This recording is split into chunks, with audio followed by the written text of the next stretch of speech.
got a hairball? Yes. Sorry, Bob. I'm self-conscious about it.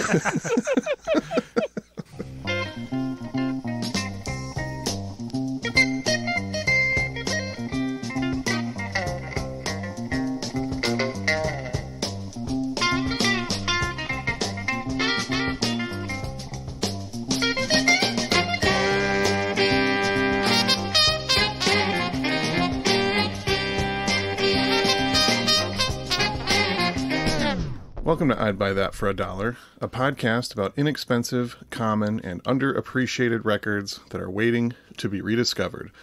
I'm your host, Sean Hartman, author of the best-selling self-help book, Why Don't You Slide? Cheat Codes for When the World's on Hard Mode. Well, I would quickly like to alert our audience that I'm co-host Jeremy Ruggles, and I wrote a competing self-help book called I Don't Need to Slide When I'm This Smooth, Ruminations on Soft Power. Ooh, we have competing self-help books on the podcast? I think customers commonly buy both of them together, so I'm really not worried about it. Yeah, it's yin and yang or something. A bundle. Excellent. Well, I am co-host Peter Cook, and I did not write a book because I am way too busy rolling down the street, smoking Indo, sipping on gin and juice. Actually, no, that sounds really irresponsible. Yeah, you're more uptight than that. Not laid back. With my mind on my money and my money on my mind. As a good Midwesterner should be. True. Who else we got in the house? Oh, boy. I am guest host on this very special episode. It's going to, be a very special episode. There's going to be some really dramatic lessons learned. But in the meantime, I am the manager of Des Plaines, Illinois' premier Black Sabbath cover band, Black Dabbath. Well, we're honored to have you. Maybe that was the most special part of this very special episode. What is your name, good sir? Bob Bucko Jr. I always leave that part out, don't I? Oh, I remember you. You've been on a few times before. I thought it was just deja vu or like a flashback. I have been here. This is officially your third appearance on this podcast, if I remember correctly. Yep. Some Isley, some Ferrante and Teicher, if we ever really settled on the pronunciation. Yeah, close Can't enough. remember. Yeah. It's what my professor in college said. Close enough for jazz. Oh, yeah. I've heard that saying before.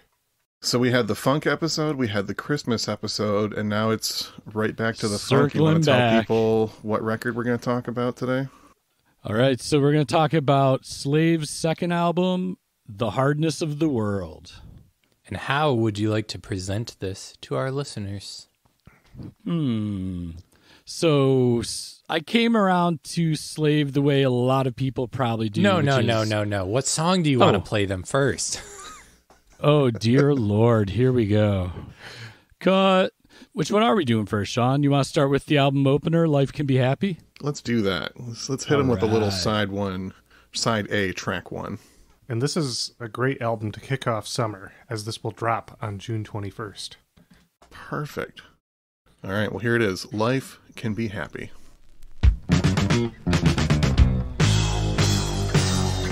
Life is only here for just a while, and you face your problems with a smile. Open up your mind and see the light. Take away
Bob, I now cordially invite you to share with us how you learned about Slave.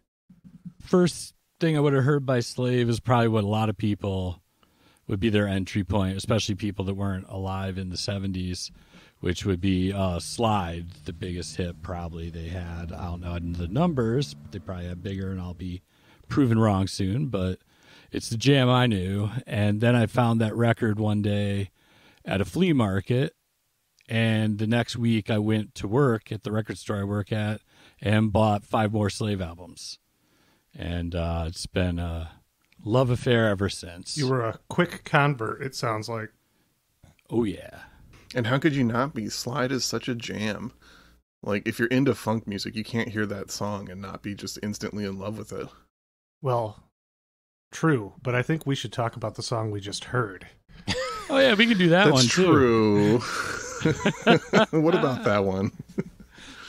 I gotta say, from the Jeremy perspective, that all the things that are generally egregious to me, like happy lyrics or songs about wanting you, babe, I feel like I can just overlook all of that on this album because the instruments are just so sick.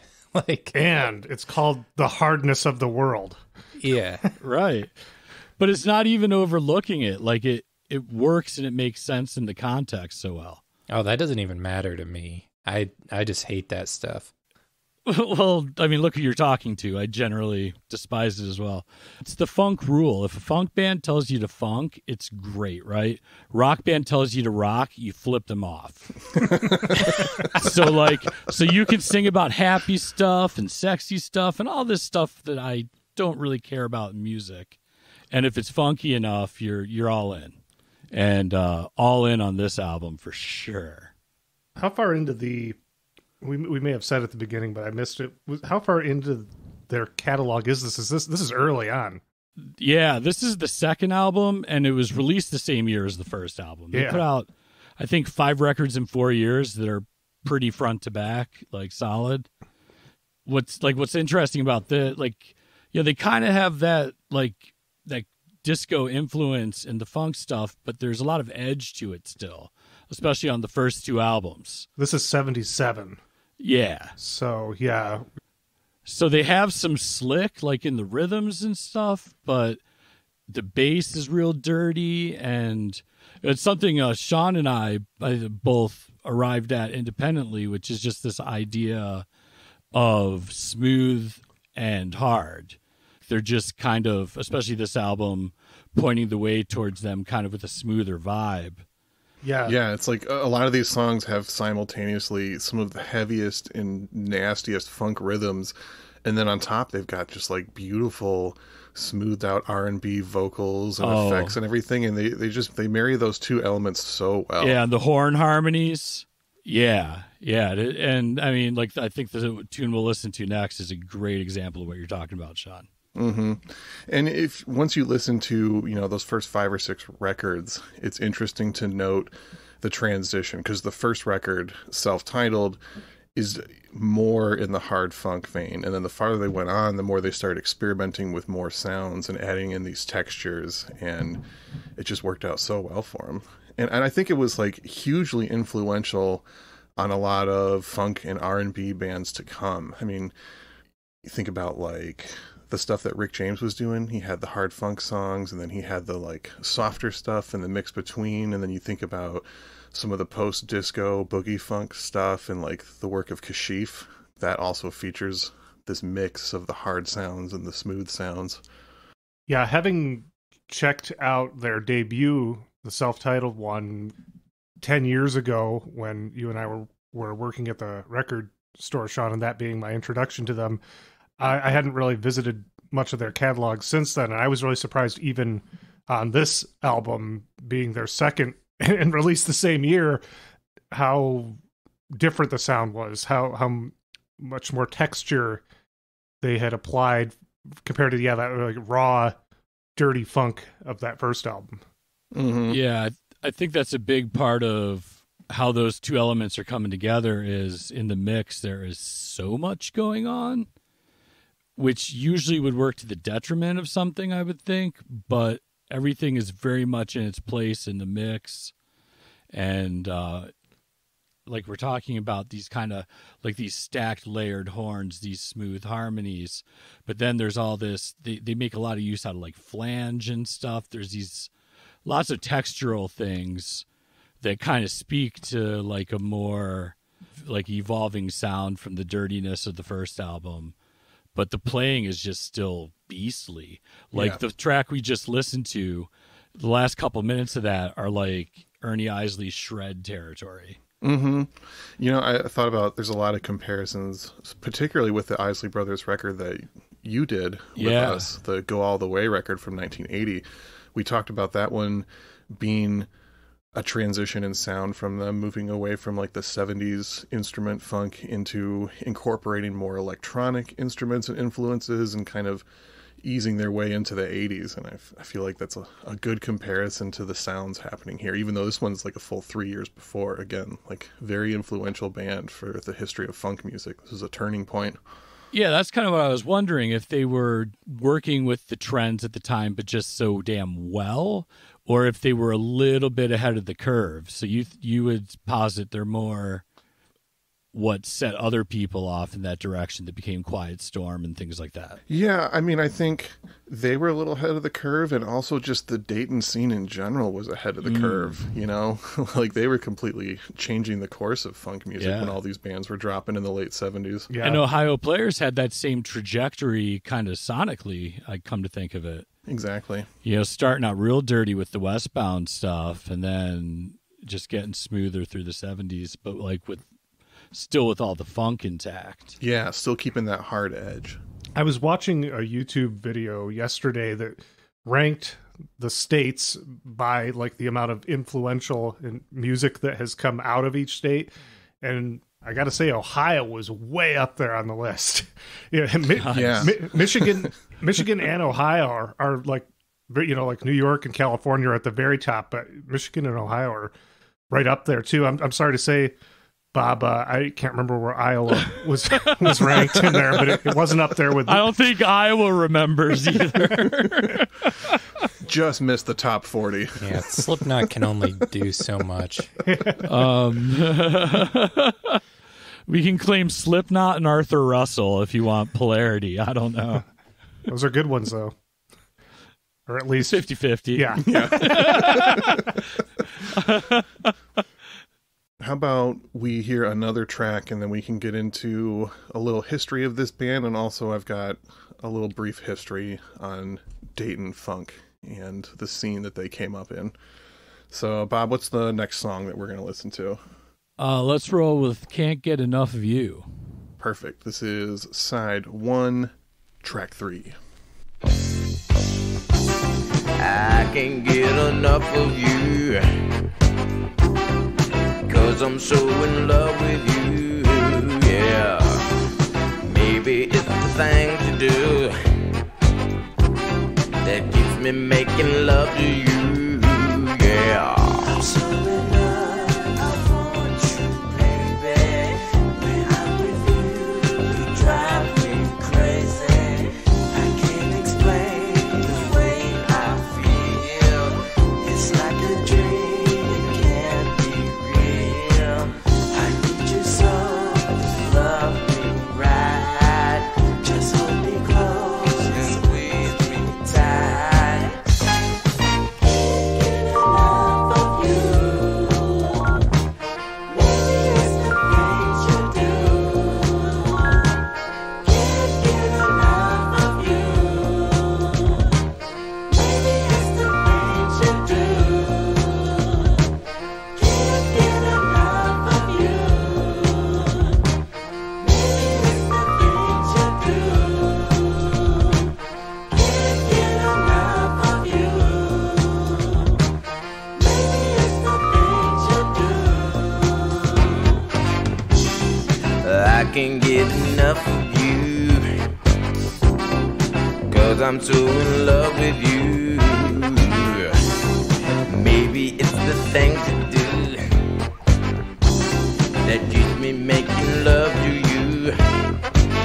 Your smile is bright.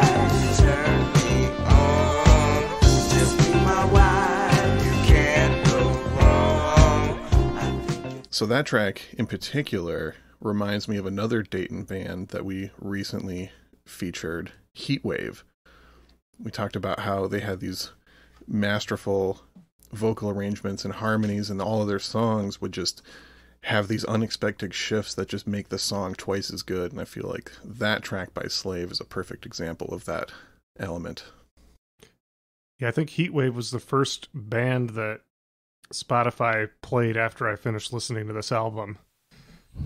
It makes a lot of sense. Yeah, some of the Dayton bands were a little more in the funk side, like the straightforward funk side, but Heatwave and Slave had that little extra magic that they were mixing in. So we're talking about the city of Dayton, Ohio, and its place in music history. Yeah, you nerds, it's not just where Guided by Voices and Brainiac and the Breeders are from. I was just going to say, there are so many like rock bands and stuff that have come from Ohio. Like, we're just going to focus in on their funk music history, which would be enough by itself to put the state on the map. But yeah, Ohio just has a absurd wealth of music history going on. Dayton, Ohio is primarily an industrial town that experienced an influx of black migration, redlining, and white flight from the 1940s to the 1970s. And that created, a strong black community. And by the 70s, there was just a huge arts scene happening within it. And the Ohio Players were one of the earliest successful groups from Dayton. They actually formed way back in 1959 as a group called the Ohio Untouchables. And they were the backing band for the Falcons, who were a lesser-known soul group who had hits with the songs You're So Fine and I Found a Love, which features a young Wilson Pickett on vocals. And a crucial part of Ohio Players' influence on the scene was the fact that they remained in Dayton after becoming a successful band with their first big hit in 1974. So, kind of like the Isley Brothers, they had a much longer run than most people realize. They're only familiar with like some of the later stuff that they did. But them continuing to rep Dayton after becoming superstars set a precedent that many other Dayton bands followed, especially Zapp and Roger were very known as an artist that would give back to the community and was heavily involved with all things Dayton.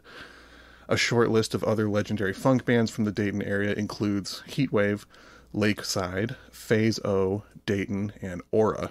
And then some other notable Ohio funk bands also include the Isley Brothers, the OJs, and Bootsy Collins. That's just scratching the surface. Just scratching the surface, absolutely. Let me reiterate again that that's absurd if you know anything about Ohio. I know we have... You said that on our Heatwave episode, too. But, yeah. Well, we have a lot of listeners outside of America, and from my experience in California, those people don't even know where Ohio is. That's why the magic happens, Ohio, Michigan, these just rundown industrial towns.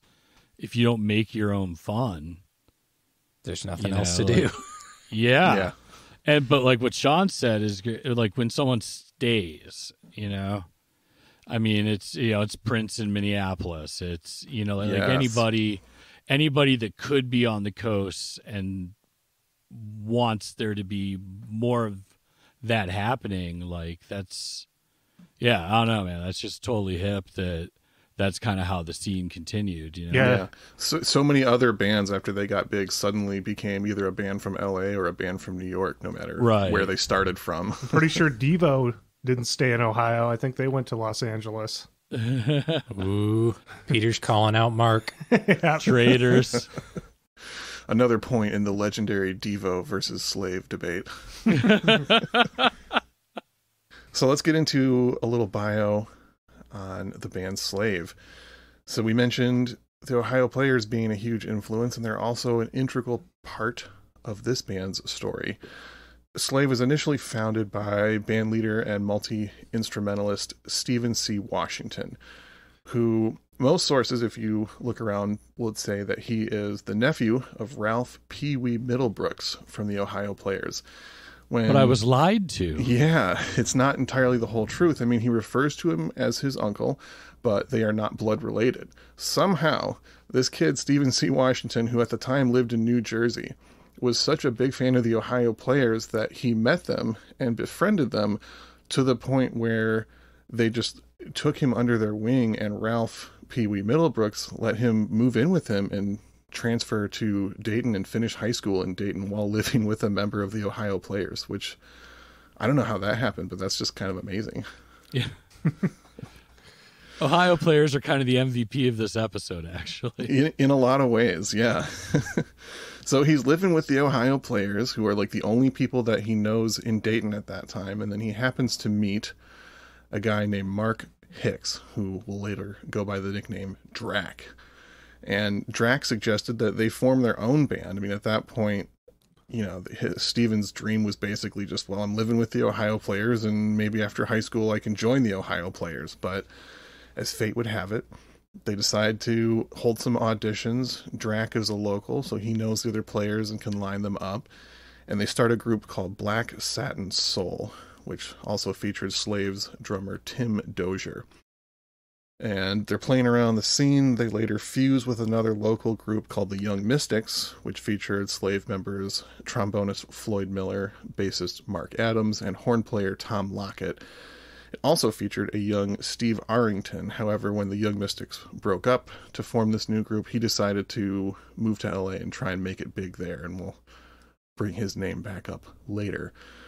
Slave was formed off of these two groups. They also added a few extra members: Danny Webster on guitar and vocals, Carter Bradley on keyboards, and Orion Wilhoit on saxophone.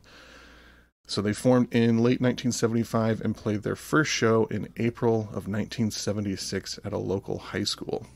After coming up in the Dayton scene, they decided they wanted to get signed. You know, they had contemporaries getting signed, and the Dayton scene was hot.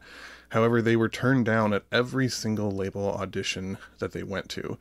Feeling kind of discouraged but not ready to give up, Steve decided to move the entire band back to East Orange, New Jersey, his hometown. In fact, the entire band lived with Steve's mom for a little while. And part of his plan was that he had a friend who was a radio programmer in the area and also had ties to Atlantic Records. Kind of a long shot, but it worked. They were soon signed to the Atlantic subsidiary label Cotillion and released their debut self-titled album in 1977. As we said, Slide was their biggest hit, also their biggest pop crossover hit. It was just a huge success for them. And then they quickly, within just a few months, rushed back into the studio and released this second album, The Hardness of the World. So you're saying the first gig they played was April 1976? Yes. And then they're on Atlantic Records. Their first like less record than a year comes later. out a year after that, and it's it sounds like some hard luck story. They were just scrabbling to try to make it within less than a year. Yeah. The odds were stacked against them. And then that's not enough. They released their second album within a few months. Mm-hmm. And the interesting thing, you know, so many labels and artists, they have the story of like there was a hit and then they couldn't follow it up and the band folded. Whereas somehow Cotillion Atlantic kept them on, because this record and the record that followed it, The Concept, both didn't really have big hit singles, critically acclaimed, you know, loyal fan base and all, but like they weren't moving units. Yeah, well, I was surprised at like the choices for singles from The Hardness of the World. Mm-hmm. Yeah, like they're decent tunes, and one of them is one of my favorite tunes on the record, but it's basically an instrumental for 6 minutes. Exactly. Like, it doesn't seem like there's any obvious singles on here, and it just, again, speaks to how different the music industry was at this point, where labels would sometimes just take chances on artists and let them experiment with their sound, and in the case of Slave, it paid off, because after, you know, they had the huge hit with their first record, they had 2 kind of weak follow-ups, even though the music was great. And then in between that point, they added a few more members, including former Young Mystics member Steve Arrington, who we mentioned, who eventually became the actual lead singer of this group. And in 1979 and 1980, they released back-to-back certified classics. The albums Just a Touch of Love and Stone Jam both had major hit singles and many famous hip-hop samples, including the track Watching You, which was the sample and inspiration for Gin and Juice. That I quoted in my fake title intro. That's what that was. Full circle once again. So after the record Stone Jam in 1980, Steve Washington and several other members left to form the band Aura, who's also an amazing funk band, and again, like, has a really interesting mix of the hard funk and the smooth R&B. And then shortly after that, Steve Arrington also left the group to start a moderately successful solo career, and also more recently a few releases on Stone's Throw that are really, really good. Oh, nice. And Steve Washington eventually married a member of the Brides of Funkenstein, Sheila Washington, and continued to be a frequent collaborator with George Clinton throughout the years up until I think he retired somewhere around 2015. He's kind of a quiet, reserved guy who's been in the background of a lot of funk songs and has a lot of uncredited appearances on tracks. He's playing and I think helped write the song Do Fries Go With That Shake by George Clinton. Nice. As well as many other notable appearances. George Clinton being the mastermind behind Funkadelic and Parliament, for those who don't know. But if you're listening to this episode, you probably know. Whenever Peter starts to say something, it's either like an iteration of something pretty well known or something insanely obscure and nothing in between. You're right, I do operate at those ends of things. Yeah. And that's what I appreciate. One of the many reasons why we love you. Yeah, oh, exactly. Nothing but love. Yeah, one of my critiques about this show has been be more middlebrow. I'll keep that in mind. We get so many reviews to that effect, you wouldn't even believe it.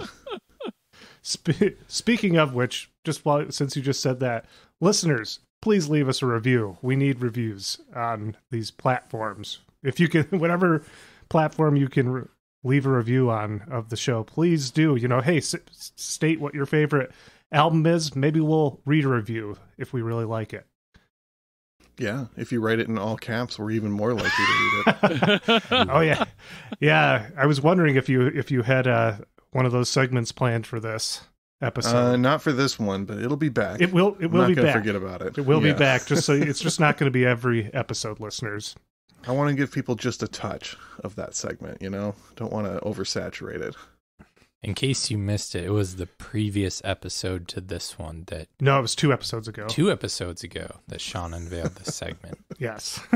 Oh, yeah, Michael Franks. Yes, that episode. So we mentioned before that Sly and the Family Stone was an obvious influence on here, which I had read Steve Washington talking about who some of his earliest influences are. So aside from Sly and the Family Stone and the Ohio Players, can you guys guess a couple of the other big names that were an early inspiration for the sound of Slave? Oh, let me guess. James Brown. Yes. And another massive funk band that we have covered before. Earth, Wind, and Fire. You got it. Good job, guys. I'm flexing over here. I wanted to say that, but I felt all shy and reticent for some reason. Like, what's that about? Well, yeah, especially like the Earth, Wind, and Fire horn section. That's, those harmonies, and they're not afraid to do, well, now I'm going to sound like a dork. They're not afraid to do those major 7 harmonies in a funk song. Exactly. You got to get those complicated chords in there to make it interesting. Yeah, the jazz horn section vibe is all over that, which is like, again, the smooth element. Like, it took me years to dig Earth, Wind, and Fire because they weren't hard. Right. And then one day it clicked, and you're like, oh, they're bringing it just in a very, very more, not more sophisticated, but it's definitely sophisticated. It's, it's fancier than I could handle for a long time. The salt of the earth bloke I am. Well, as we've said before, sometimes it can be challenging to get into smooth music if you're not used to it. Yeah, well, so much of it comes out of like when you're young, and in my teenage years, the more abrasive, the better across genres. And then I guess you grow up at some point, and so do your ears. I don't know. Your ears mature. So the last early influence of Steve Washington that I wasn't quite expecting is that he was a big Led Zeppelin fan as well. Oh, well, there's a band that released their first two albums within a few months of each other. I actually thought about that when we were talking, and so that's my connection there. Oh, and they were on Atlantic. Yeah, exactly. Basically label mates. Interesting. And we've talked about this before. There were so many bands that got labeled as strictly funk or R&B or the genre term middle of the road that doesn't really get used as much anymore. But there's a lot of these black bands that were thrown into these genres and only promoted on black radio that, you know, if they'd had complete creative control in a non-racist music industry, probably would have been rock bands. And when you listen to these hard funk groups, you have to note that like hard rock influence happening here. They're just translating it in a different way. Mm-hmm. I don't think we've played any in the clips yet, but there is some gnarly shredding guitar in some of these tracks too. Yeah. Yeah, complete with like some like feedback and yeah. It's raw. Yeah. Definitely hear that rock influence there. Yeah. Well, should we get into another track right now then? Let's do it. Yeah, I'd like to hear the one of the failed singles. And as a single, everyone will probably figure out why real quick. But as like a just wicked friggin' jam, this is kind of what made me pick this album, this tune. And which tune is it? Baby Sinister. Side 1, track 4.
Slave and a lot of the other Ohio funk bands obviously had a big influence on 90s West Coast hip hop.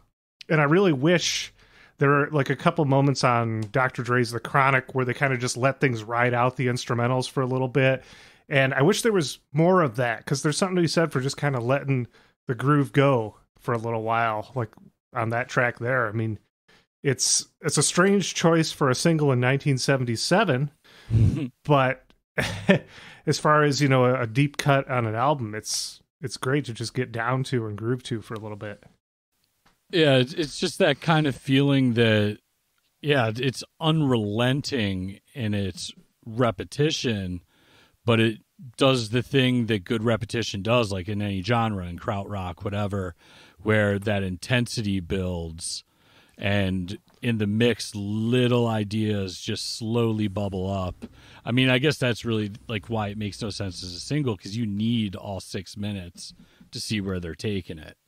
And this is also when disco is really at like its biggest point. You know, you're not really getting much of the pushback yet, and you got tons of these artists that are hitting the charts with extended 12-inch versions of their songs and long instrumental sections going on. So I guess it kind of makes sense that they would think maybe they could hop on that, but this is still just fundamentally a little bit different, you know? Yeah, well, because it's still gnarly. Mm-hmm. You know, and it's, in a way, it's very skeletal. Like the bass on this album is something we should talk about for sure. Oh my God, the bass. But like, there's stuff on the, you know, on this cut where it's just so simple, but it's just pounding. And it's just like you said, it's to the left of anything that it could be sold as. Yeah, you know, with that, was there that flange in there on the one? Yeah, that's that James Brown famously, you know, like told his band, like, you guys need to learn how to do the one. you hit on the one. They were definitely doing that there. Yeah, they had the funk secrets on the downbeat figured out. We gotta mention by name this bass player again, Mark Adams, who, in my opinion, has got to just be like one of the all-time great bassists in funk music. Such a unique style, so influential. You know, taking some of that like Sly and the Family Stone influence, but making it his own, and throwing in some non-traditional accidental notes in there, some weird slides, effects, and it holds it down. It keeps it nasty. Yeah.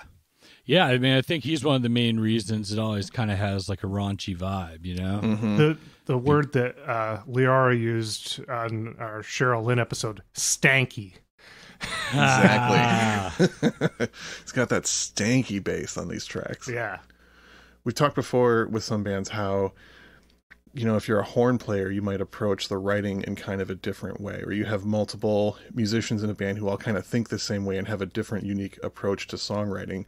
So not only do we have Mark Adams, one of the greatest bass players ever, but Steve Washington, who mainly played trumpet in the group, was also mainly a bassist. So you got two guys who are really thinking about this low-end groove when they're composing the songs and working these things out, and it definitely shows with this band. Well, the rhythms are just so heavy on, like that's part of the greatness of the production too, is these, like the way the rhythms are broken up to create the whole. Yeah. And the way that plays in the stereo spectrum, like whether it's a like claustrophobic amount of stuff going on or something more sparse like the last cut we played, everything falls right into place and creates like the groove. It's also kind of a reverse Isley Brothers, because we talked about how the Isley Brothers were mostly a vocal group, and then when they added the younger siblings in, they added this layer of musicality going on. Whereas this group, the first two records are almost like instrumental albums with some vocals sprinkled on top. Like, you're not going to say that the vocals are the main thing here, but once they add in Steve Arrington, and he becomes the lead singer, they keep all of the elements of their instrumental genius and then add these incredible vocals on top of it. So it makes total sense why they just made these absolutely perfect records towards the late 70s, early 80s. I wonder if it ever got confusing having Steve Arrington and Steve Washington in the same band. It must have been. Also, you got Mark Adams on bass and Mark Hicks on guitar. I mean, it's amazing they didn't break up right away. That's just so much stuff. They should have called themselves S&S and M&M. I think pretty much everybody in this group went by nicknames primarily. Some of the interviews I saw, they only introduced themselves by their nicknames. Nice. I only said Drac, but you know, they've all got them. Steve Washington was the fearless leader. Oh, that's right. I saw that in the liner notes on one of them. I think that's in the liners on it was on Stone Jam. I don't know. You know, it's crazy, and we've probably talked about this before, like how these records that had huge hits on them and everything, like late 70s funk stuff, can still be found for like $5 in the racks. Yeah, definitely. Like I have 6 Slave albums, and I've probably paid $20 for them total. Yeah, sounds And about right. it's like the perfect example of like what this show talks about, that there are so many amazing records that and it's almost like they get lost to time or something. Mm-hmm. And this record, The Hardness of the World in particular, I feel like is the most underrated of their whole catalog. And some of that might even be because of the artwork too.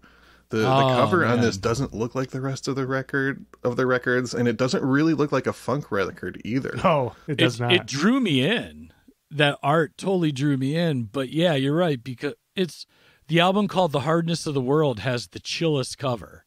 But it's like deceptively chill, because the first thing you notice is this, big, beautiful swan, and you're like, what weird folk record is this? But the more you look at it, there's like some like trash and like possible drug paraphernalia in the foreground, and the more you look at the background of it, it's like this is kind of a moody, depressing album cover that you initially think is this like happy, pretty thing. And that plays perfectly off of those lyrical elements we were talking about earlier. The lyrical and the musical elements, because there's like... Yeah, like the song we're going to go out on here is directly hitting that up, like all the stuff that the cover kind of insinuates. But I think the end vibe of the album, the world is hard, and get on with it. You can still be happy. You can still create something beautiful in the middle of all the bullshit. But yeah, speaking of cover art, I mean, some of that stuff's so iconic. Like obviously the first album, that image. Mm-hmm. That's what I always think of when I think of this band. Yeah. Oh, well, I mean, for your band to be called Slave and to have that cover image, which, to me says, the black man has the weight of the world on his shoulders. It's a heavy statement. Yeah, that was how I originally heard this band, as I came across that album and was like, whoa, that's very provocative. Yeah, it's striking. Cover. And it just said Slave on the front and no album title. And I was like, I think I texted Sean and was like, Sean, what is this album? And he's like, oh, that's sick. You should get that. Yeah, totally. Don't worry about it. Just buy it. Approval, yeah. Well, you guys want to hear about a few recommended Dollar Bin albums? Do it. Yes. Are any of them Gap Band? No, but they very well could be.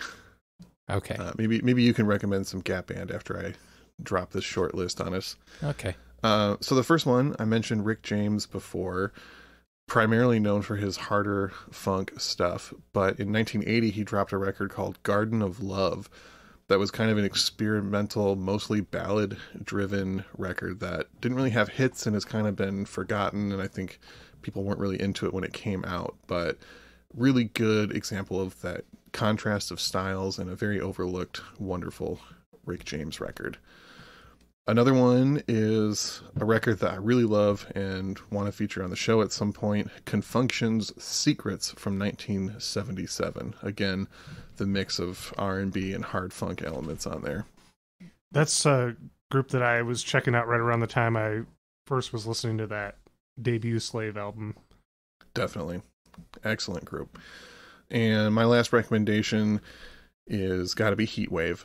But if you check out their debut album also from 1977, Too Hot to Handle, you're going to find a lot of interesting comparisons to this album, as we've said. So those are my recommendations. Anybody else got some dollar bin tips for the people? I mean, the one I mentioned, Gap Band, the one I have is called Gap Band 4, which is actually the 6th album. But it's from 82, so it's a little more, further down the funk line, but still really There's a lot good. of Gap Band comparisons, too, though, because those earliest Gap Band records really just sound like P-Funk, and they were kind of on a similar tip to what Slave is doing here, that hard funk, Parliament Funkadelic sound going on. Are Gap Band Philadelphia? Oh, shoot, where are the Gap Band from? I'm always forgetting this. I'm going to have to look it up now.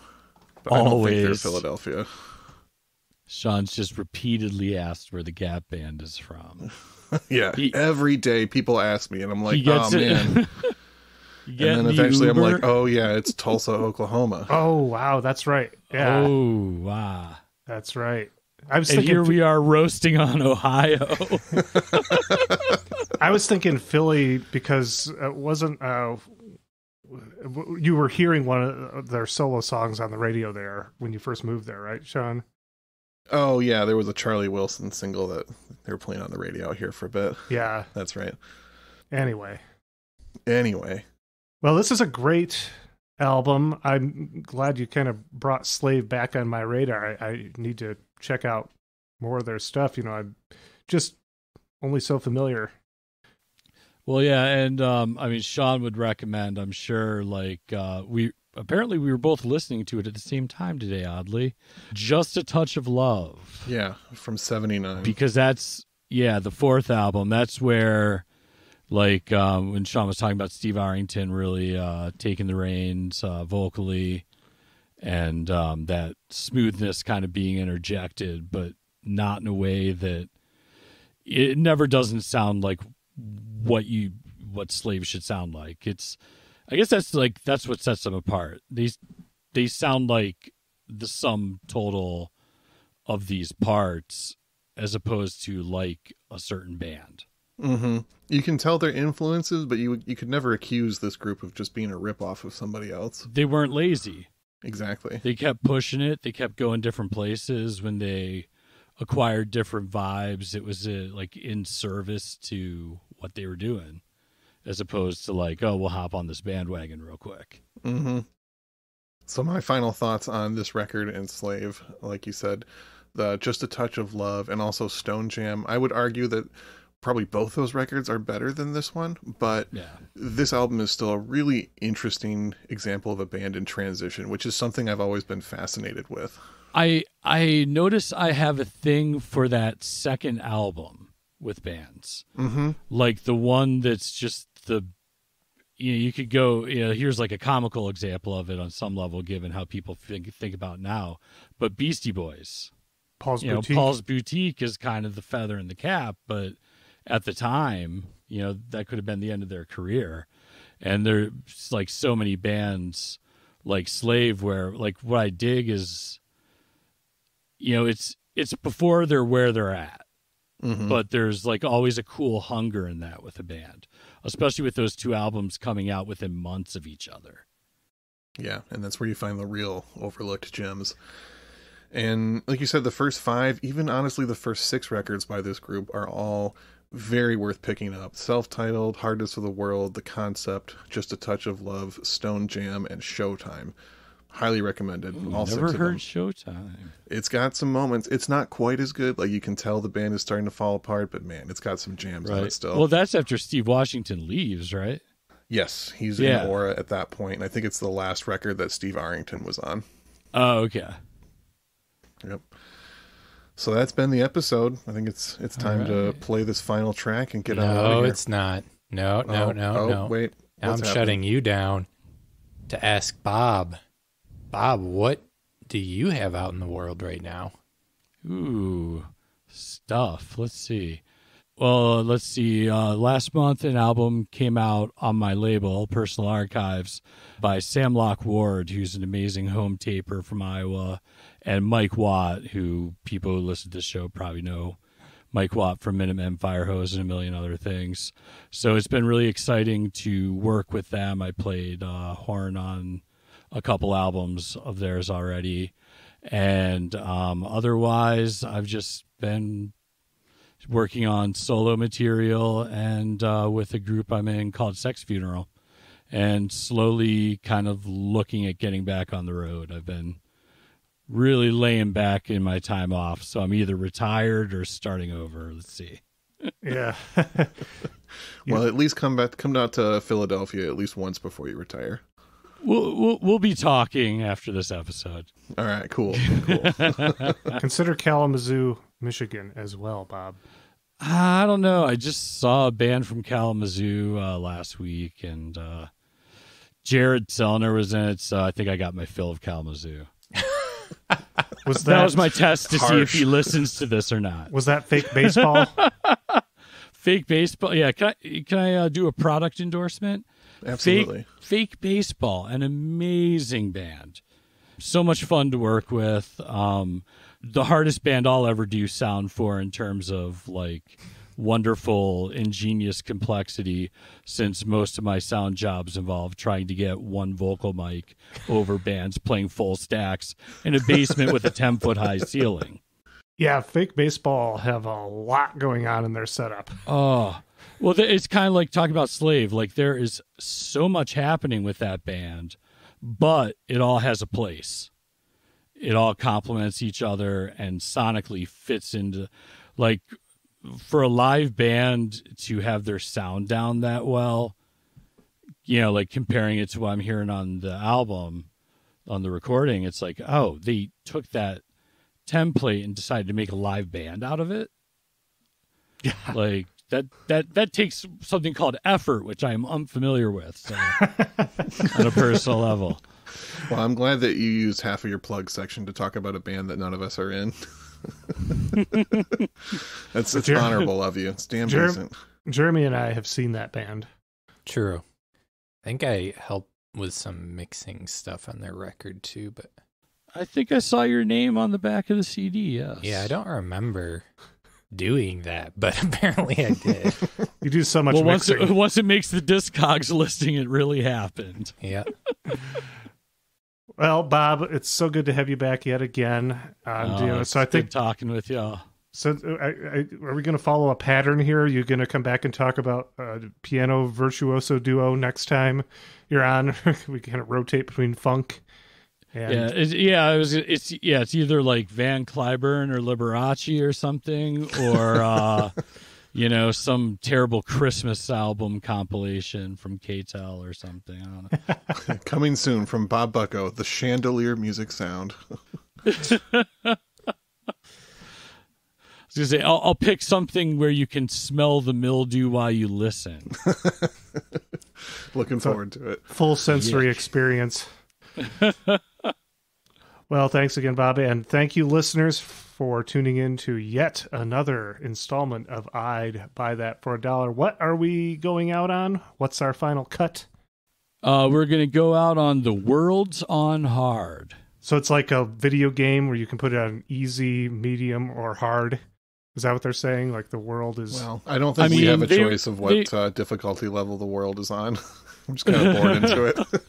Yeah, they were a prescient band, but I think Pong was the only thing happening then. So yeah. All right. Fantastic. Well, I am Peter Cook. Thanks for listening to I'd Buy That for $1. I'm Jeremy Ruggles. Thank you for listening to I'd Buy That for $1. I'm Sean Hartman, and I guess thanks for listening to I'd Buy That for $1. I'm Bob Bucko Jr., and Fake Baseball's a good band. They are paying you. They better be after this. The